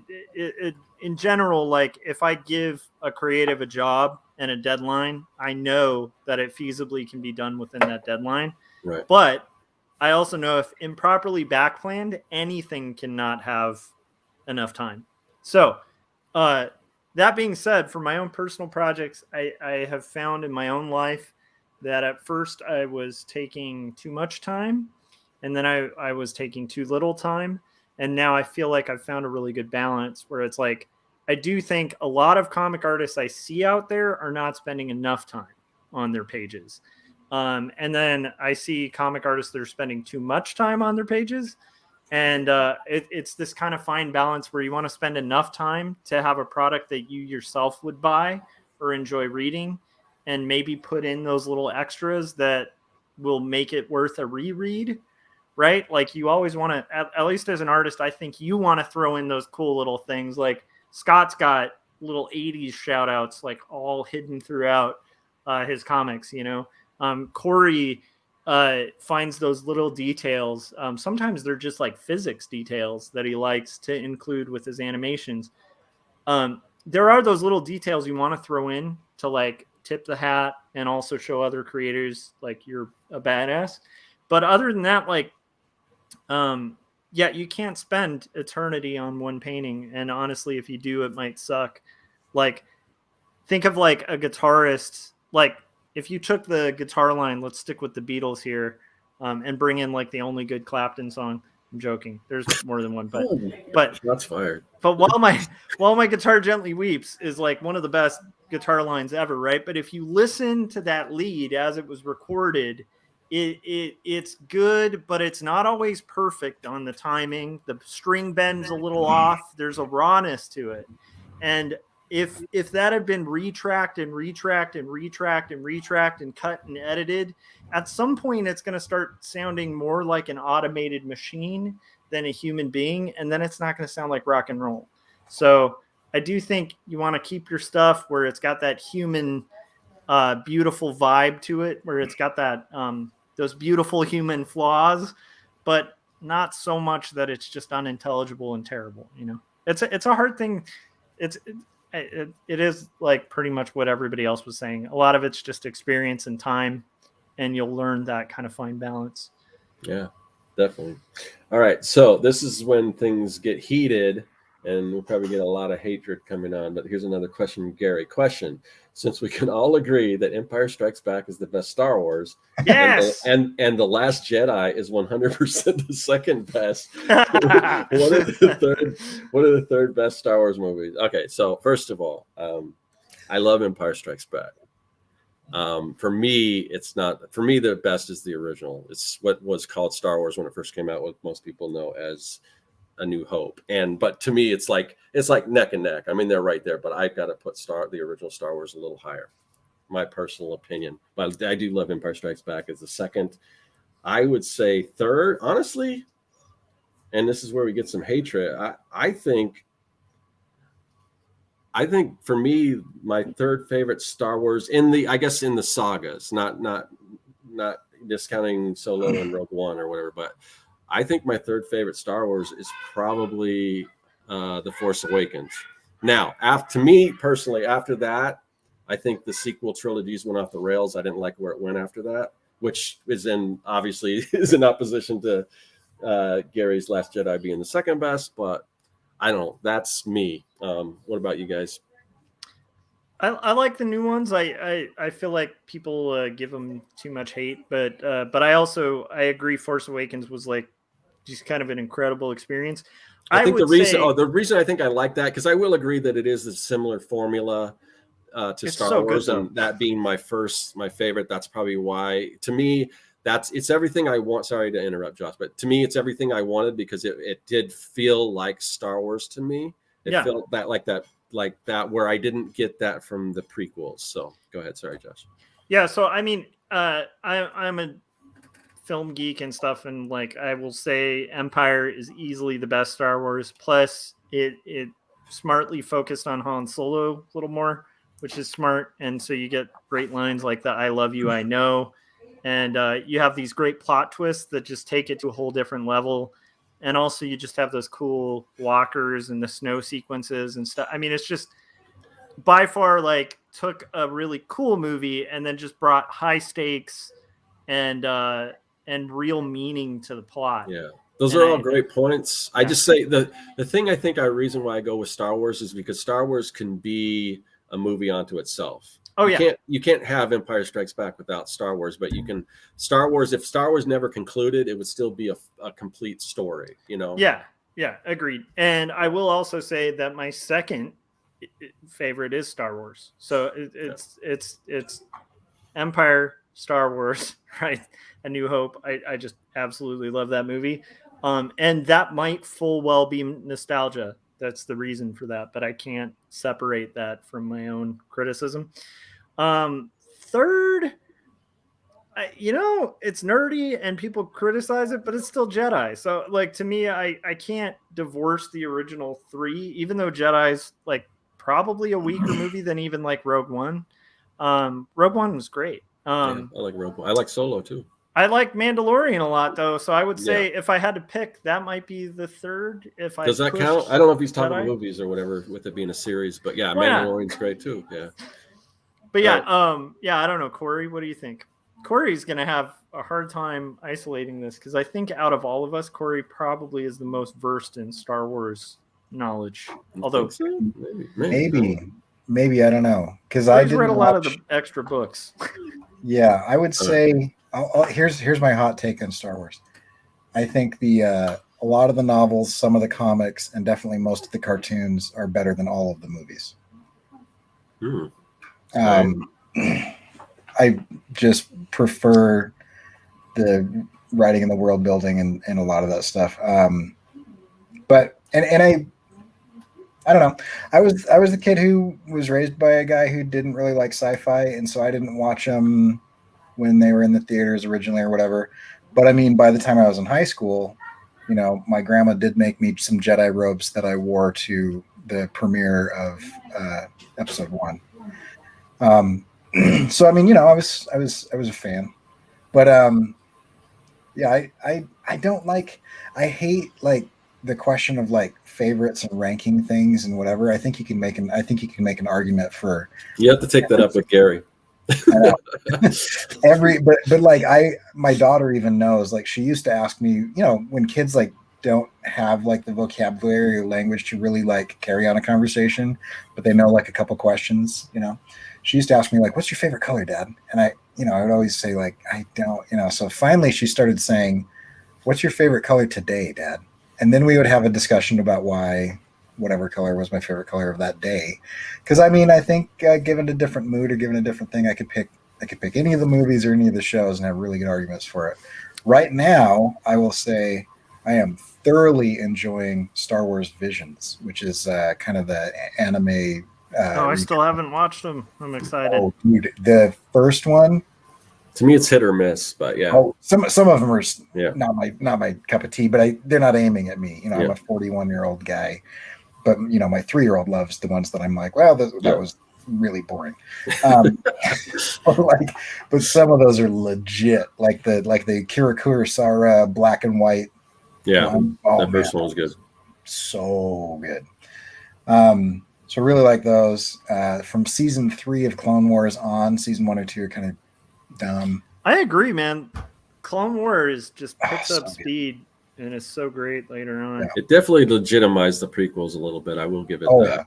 Oh, yeah. Because, biggest problem with the prequels. I have a lot of problems with prequels. I think a lot of George Lucas might be. I think the biggest problem with the prequels is the believability. Because I remember the buildup of like how are they going to get Anakin to switch to the dark side? Like that's got to be the best story ever. And then it's just like he's like, yeah, okay, I'll do it. You're like, what? And so the Clone Wars from like season 3 on was really good. Though what they're now calling the micro series, which was the original 2D Clone Wars that Cartoon Network did under the guy Tarkovsky or whatever his name is that did. Yeah. How do you pronounce his name? I always say it wrong. I think it's Tartakovsky. Tartakovsky. Yeah, you're right. I think so. those are phenomenal too. Those are really good. I watched those on the original video iPod, 480p, with headphones on as a webisode as they released them one at a time, and they are so good. I mean, if you don't understand why Mace Windu is a super bad A, you got to go back and watch the micro series, because that's some good stuff.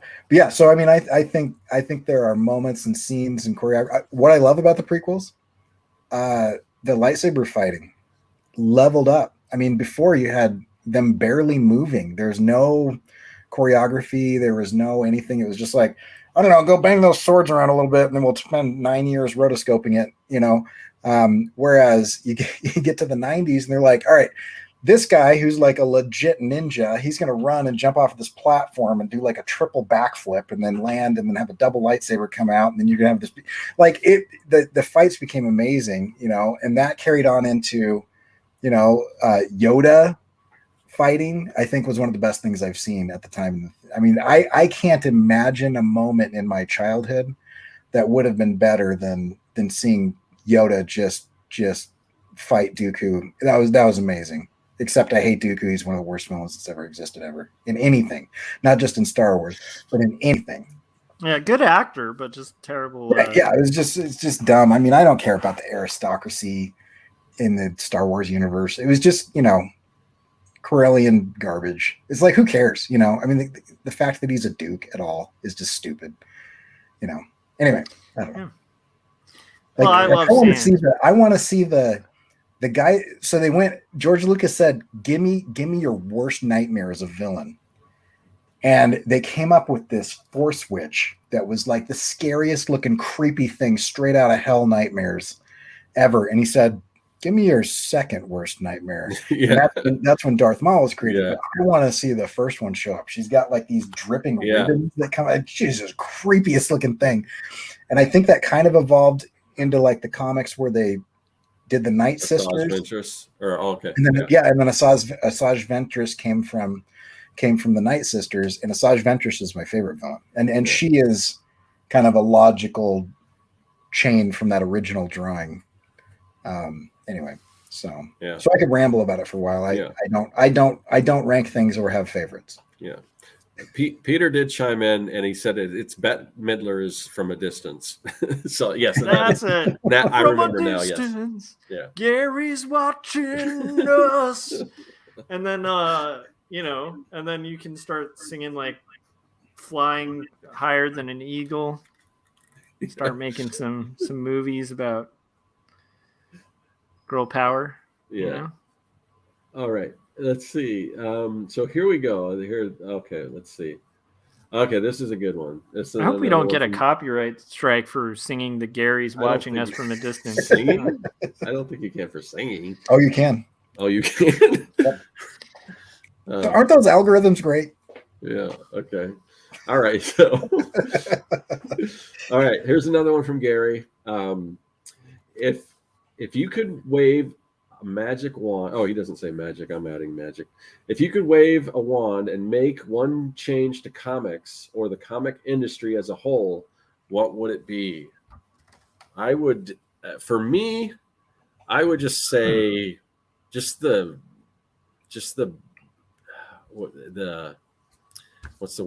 good word I'm searching for? Just the negativity surrounding it, and the fact, because to me, it's comics. This should be fun. And to me, it's like, no matter, and I've said this before, but no matter what kind of comic you're into, there is a comic book out there for you. And just because other comics aren't for you, that's fine, because there's something out there for you. And if everyone can just realize that and allow people to what they like, I would like to see that. I'd like to see, and, you know, I'd like to see, and we're seeing that now, but I would like to see more than just superheroes, you know, especially here in the States, where if you look at Japan or look at Europe, you're seeing all kinds of different genres.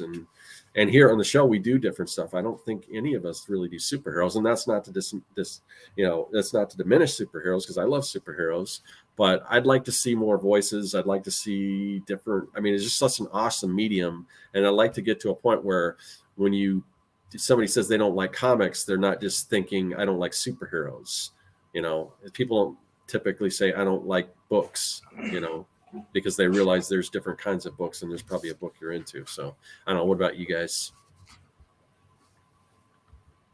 I would go back into about the 80s, and I would let all the characters that were written in the 30s and 40s age out and die.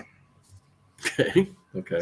And my reason for that is we have a situation. I mean, this isn't a hot take because a lot of people feel this way, but like we have a situation with Marvel. Frame it like a hot take, Corey. Well, I mean, what I'm about to say isn't like this is the hottest take you're gonna hear, kid. Yeah. But I mean, like, I'm not saying anything innovative is what I'm saying. But like, if you go back to like the Greek tragedies,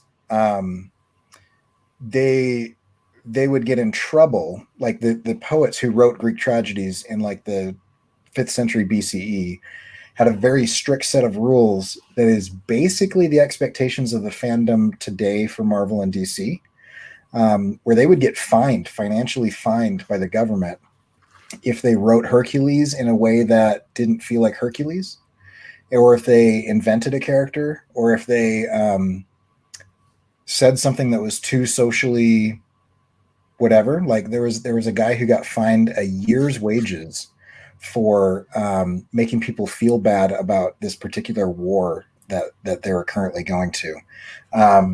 Burn all the books that are not comics. I forgot that we could, because I haven't been pulling up all of the. I haven't been answering all, but I should be pulling up stuff too. So I'm just too busy looking to answer questions. But sorry, go ahead, Corey. So I think if we're doing like editing timelines, wand waving type things, I would go in and I somewhere in the 70s or 80s, I would go in and I would let the official canon of most of those characters die, so that they could age out and die, so that you could get, like new characters. Because I feel like that would open it up for indie comics to be more acceptable, because it's become a very rigid set of rules at this point in time, where it's like Batman is like this and Superman is like this, and I don't care about anybody else, and this is the way the X-Men are, and nobody gets to write anything new or anything interesting.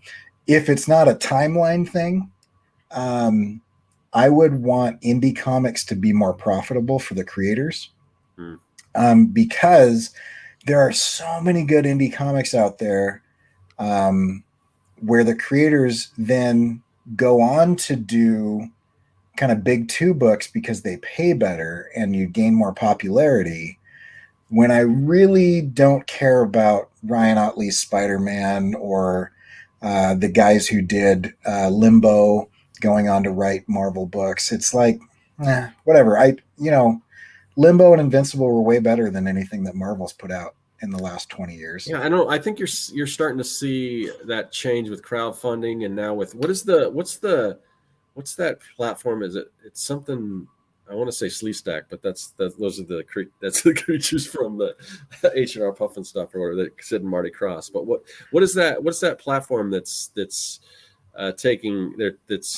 like giving creators with big following the chance to just do their own stuff and move away from like the big. Oh, you're talking about Substack? Substack, yes. Yeah, Substack is interesting. I'm taking a class right now from Scott.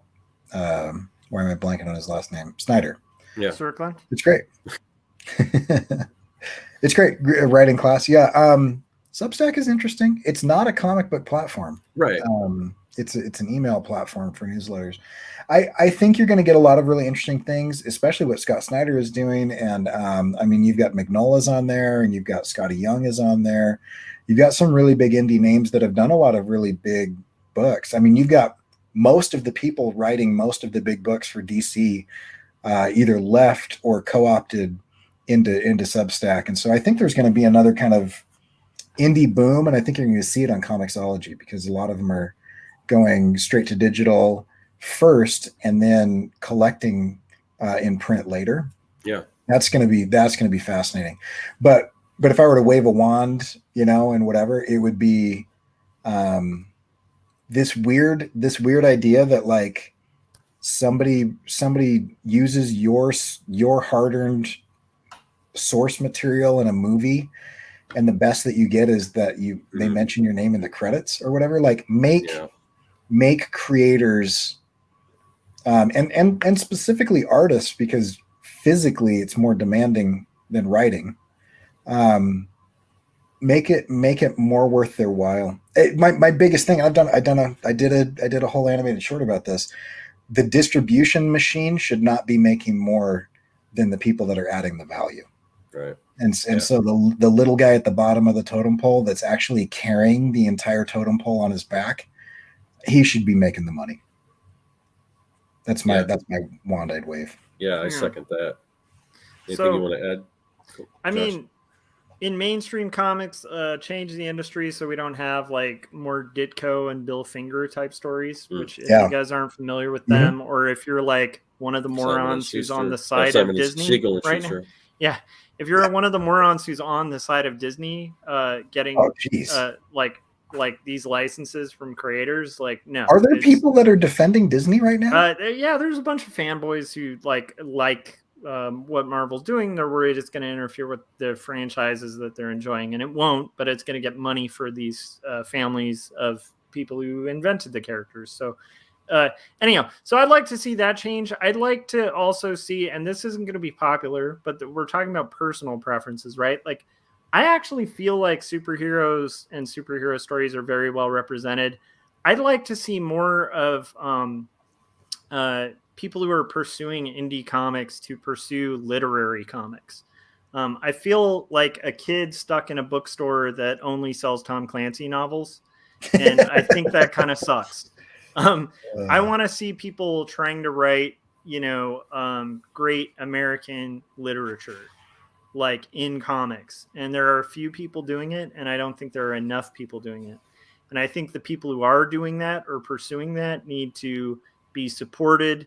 And I think that the thing that's happening with bookstores and graphic novels and book publishers publishing comics is the best thing that could happen to comics. And I think that there are people who, like Will Eisner, who, hated the comic industry at its peak when it was selling great floppies, and would have loved to see a world where you walk into a bookstore and you see comics, and comics are addressing more than just capes and tights. Even capes and tights were digging a little deeper and further than they currently are. And I think that, to me, is the hugest thing, and probably my biggest pet peeve about movements, like the volatile one that I don't even want to mention so Scott doesn't get grief, that's online. But I feel like instead of like spending so much time hating what's in the mainstream, stop trying to carbon copy what's in the mainstream. Make comics that are art. Like, that should be the goal. That should be the goal, whether you're doing superhero comics or Westerns or sci-fi or slice of life. But whatever you're doing, try to make great art. Stop trying to recycle a Batman issue from 1950 or like, recreate the Fantastic Four with like 3 different costumes. Like, that gets really dull, boring, old, formulaic. And to tie this into what Corey was saying, back in the day, they used to have a gimmick that they would pull in plays to overcome that government's censorship, where they could do things to God characters and stuff like that would be made right at the end with a thing called Deus Ex Machina, the God Machine. And that is modern comics. That's modern comics in these indie movements that I see online. That's modern comics in the mainstream. And that's the problem with the writing. It's formulaic and crappy. Start writing better comics. Just write better. That's all. Sorry, long rant, but that's my thing. I'm excited that there are people out there doing that, and I think that's what we need to be trying to do. Yeah. Okay. So Frank Salazar has a question. Favorite Artcaster guest that rhymes with Hank Talazar? No one comes to mind. Yeah, I'm like, I feel like there was a guy. Of course, we love Frank Salazar. Yes. Okay, I'm going through. Let's see. All right. I'm wondering. We're about 2 hours now. Do you want to wrap it? We still got questions, but we can we can save these for another show. If Do you want to do a few for lightning round, or? Yeah, I think we should do I at don't least think we're one very more. good at lightning round. No, let's I just kinda kill wanna one see- more. I want to see Josh You wanna do do one like, more? like a 10-second answer. That's my. I can't. Okay, That's this is a good one, I think, to end up, and this doesn't necessarily have to be a lightning round one, but so this one's from Keith Harper. When and why did you decide to post your first YouTube video? Is it still public? So I'll start off with that. The first video I ever did on YouTube was a live stream, and that was back when I was working for a game design company, and I was working on a Facebook game called Miscrits, was sort of a Pokemon style fighting game, and there's a pretty big fan base for that. And I had done some live streams just not on my own YouTube channel, but just through whatever the platform was. I think it was just called live stream. I think that was the platform. I think it was called live stream or something like that. And just answering questions about the different characters and the stuff we created and the creatures and all that kind of stuff. And then later I started to show some of the designs and me creating some of those creatures and stuff. And then I think I brought that over to YouTube and it was doing content like that. So it was just kind of a lot of live streams. And yes, that stuff is still up on my channel. I don't really remove anything. In my opinion, I'm not a person that believes in really throwing away your old art. I think people should look at that. I think you, as an artist, you should look at that because it shows how much you've improved. If you can go back and when I first started doing the 100 days of making comics, they were pretty rough. There was some stuff that kind of surprised me. And I've recently changed this, but for a long time I'm Scott with Circleworks Art Labs. I do robots, aliens, zombies, and other imminent threats to humanity. I think that might have been in the beginning, or at least there were certain things that were there from the beginning that I'm like, oh, or no, it was greetings, people of the internet. That was the thing. And recently I've changed that, but I was using that for a long time. So there's some stuff that like, wow, I really kind of had something going in the beginning, but a lot of it was just, they were long, they were boring, but that's how you learn. You get better by just putting stuff out there. So I'm not really, it's kind of cringy, but I'm not necessarily ashamed of it because I can see how far I've come, and it's just a good gauge, to like, oh wow, look at what I've accomplished in this amount of time and everything. So I'm not really I'm not a person that likes to take that stuff down. So my stuff's still up there, but I don't know. What about you guys? Mine's pretty easy. It's back when I was doing threadless shirts, I did a couple process videos, and I was also working on something that might be a little bit of a spoiler for something that's coming up. But I was filming a couple process videos of me inking pages. And the weird thing was I wasn't even really aware that YouTube had its own audience at the time. I think had I tried to build it up at that point, I probably would have had a pretty good presence on YouTube. But I just thought of YouTube as like this site that you would upload and then you'd use that to embed at other locations. I didn't think of it as like a platform to itself. Because at the time there really wasn't a huge YouTube community. So it was a lost opportunity, but it's still up there and definitely still visible. It was a cool way. Like at the time, it was just like, oh, this is a way to share my process with a couple people on the other platforms that follow me. So it was like for like podcast listeners or for people voting on my shirts. I wish, again, in retrospect, because I think Kevin started around the same time, but he clued into the fact that it was a platform to kind of pursue. And I think that was a clever, brilliant thing at the time to do. And if you ever find a platform like that that's gaining steam, like, go rock it. Yeah. Sorry. Corey, what about you? So technically the first video that I uploaded was me doing some indoor surfing in a wave pool. That is not public anymore. But the first video did that lead to like a near-death experience, Corey?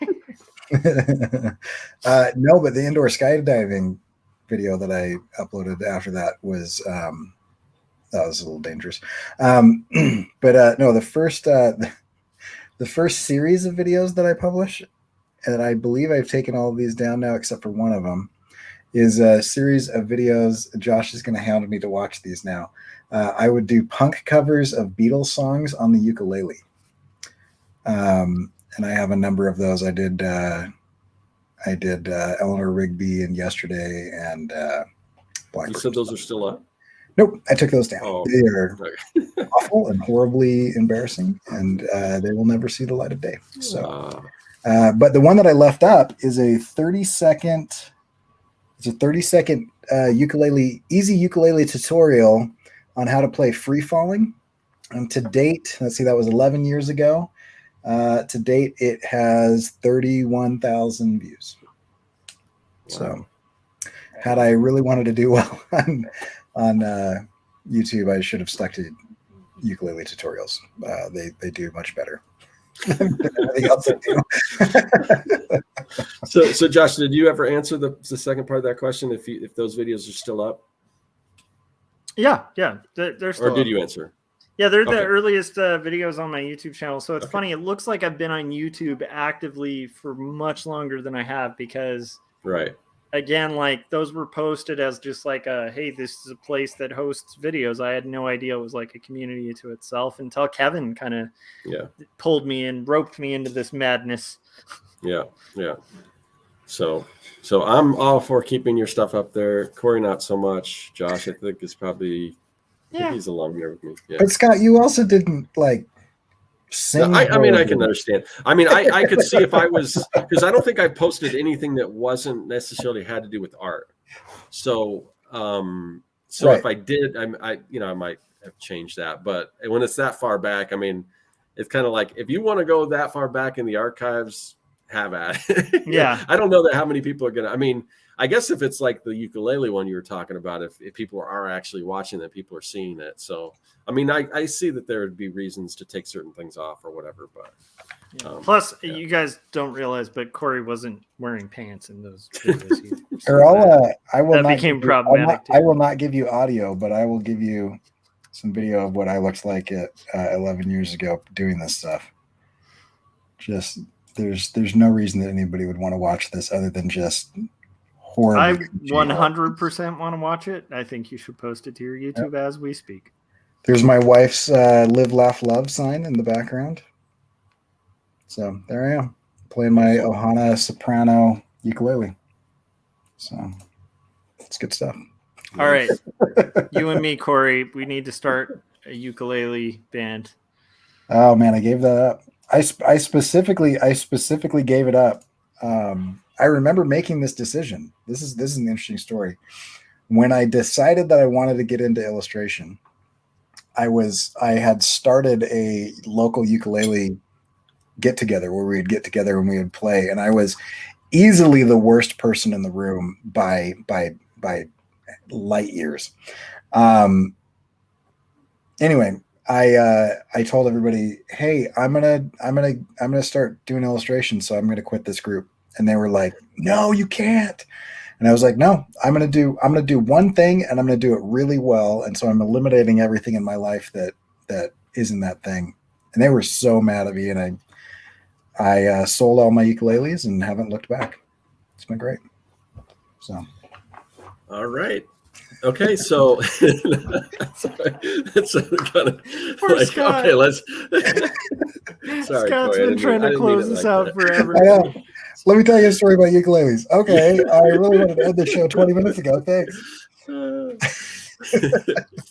But yeah, so this was sort of an experiment with doing the doing an AMA, and I think it was successful. I mean, and we've still, like I said, I've still got a bunch of questions that we got previously, and I'd like to. I mean, the great thing about this is I can mine this for content for my own channel, or we could do another. We could do another one of these, and let us know, in the comment section or whatever, if you'd like this, if you'd like to see us do another one of these. It was sort of just an impromptu thing because we had some guests fall through and like, well, what else can we do? And I don't know. I mean, after doing it, I think like to do more of them. So let us know. Or if you have any other questions, or if we miss, I think we got most of the one in the actual Artcasters chat here. I know there's ones that we got in advance that we didn't get to, but I will save those and we'll do something with them. So thank you to everyone in the chat. And the other reason why we wanted to do this, because sometimes we get in our own thoughts and we don't really get to address the chat as much. So, and then, of course, you guys are kind of answering some of your own questions there too. So hopefully everything got answered, but if not, maybe we'll do another one of these. And so let's do. Oh, you know what? We didn't even promote it. We just dropped right into it. We didn't even promote our stuff like we usually do. So we kind of bucked the format, but that's all right. So I guess we can do that now. So Corey, where can everyone find you? You can find my stuff at CoreyKerr.com. I've tried to erase any semblance or trace of me ever trying music ever in my life from the internet. So good luck finding any of that.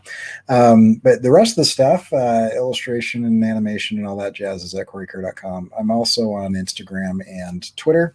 And probably for the next 10 weeks, we'll be not producing anything because I broke a lot of stuff. So go mine all the other things I've made over the past few years, because very little new is going to be coming from me for a little bit. All right, Josh, where can everyone find you? So you can find me at joshuakemble.com. You can also find me on YouTube and subscribe and hit the bell and all that on my own channel, which is Joshua Kemble on YouTube. And then most importantly, go pick up this book, Two Stories. It's a graphic novel about faith and mental illness that's handwritten, hand-lettered, and hand-inked, and can be handed to you for, I think it's still like on sale somehow for like $5. So, that's not really that big of an investment for 120 something page black and white graphic novel. And I don't know, it's getting close to the holidays, so it makes a pretty good gift too. I'm waiting to see those numbers. Do you know when you get those numbers back? I think it's about a year after publication, so we're not quite at the year mark. So yeah, man, I don't know if I could do that. I don't know if I could wait that long. That's just maybe we'll that's have the to hard part about publishers. You'll have to do a show on traditional publishing versus self-publishing or something. And maybe we have already. I don't know. Okay, so one other thing here. So Frank wants to know where you can get kits to make comics, and thanks for helping promote me. If you want tools and kits and things for making comics, you can go to my website at circworks.com. I have the Comic Maker Toolkit.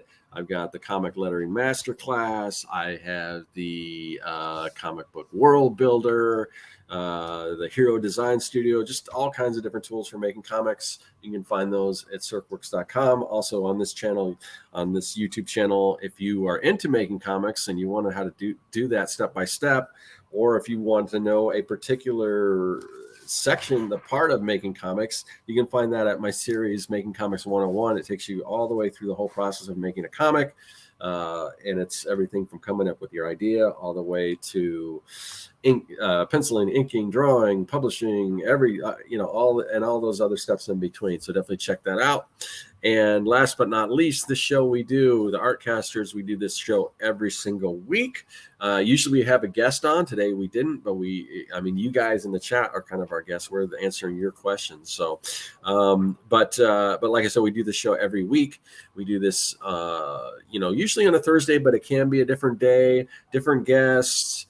And YouTube doesn't always notify people when it's going to be on. So the best way, if you want to be in the know, if you want to know when our episode's going to premiere, what day, who the guest is, what the topic is, the best way to do that is to join our mailing list. And there is a link in the description of this video. You can click on that. We don't spam you or anything like that. The only thing we ever send out is letting you know when the show is going to be, and a link to click on so you can join us here live if you want to. And thank you everyone for joining us live.